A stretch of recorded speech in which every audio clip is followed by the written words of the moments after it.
السلام عليكم. الشغل النهارده بقى تقيل جدا. بص يا باشا واتفرج على البطاطا بالكاستر. احلى علاج للشتا اللي احنا فيه ده. بص البطاطا خارجة من الفرن واخدة وش لوحة. الاول بقى يلا نقول بسم الله وندخل على الطريقة. الاول عندنا هنجيب 3 كيلو او 2 كيلو بطاطا من اللي هي الوسط دي، وهنغسلها وهننشفها كويس، وبعد كده هندخلها الفرن زي ما انتوا شايفين. بعد كده هنجيب حلة عندنا علشان نعمل الكاستر. هننزل بلتر لبن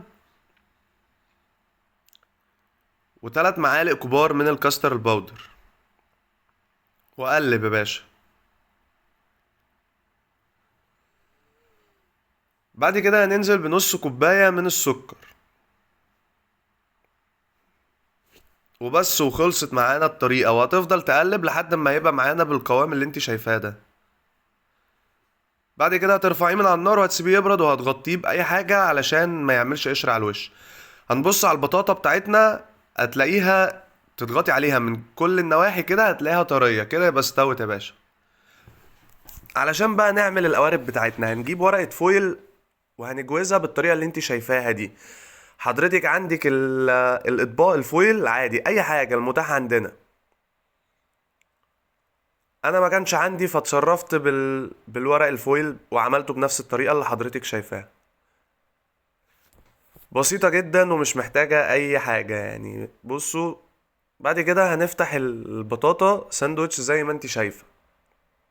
الله على الروايح، ودي يا باشا.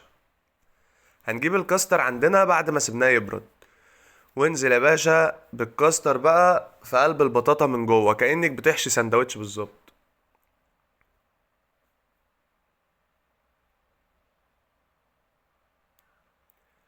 اديها بقى شوية سكر بودرة من فوق وادعيلي.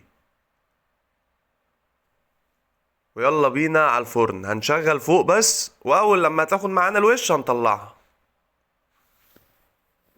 بص يا باشا، لوحة فنية والطعم في حتة تانية خالص.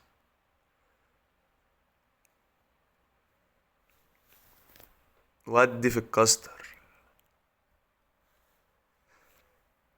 جربوها وان شاء الله تعجبكم، وما تنسوش تقولولي رأيكم في الكومنتات، وشكرا.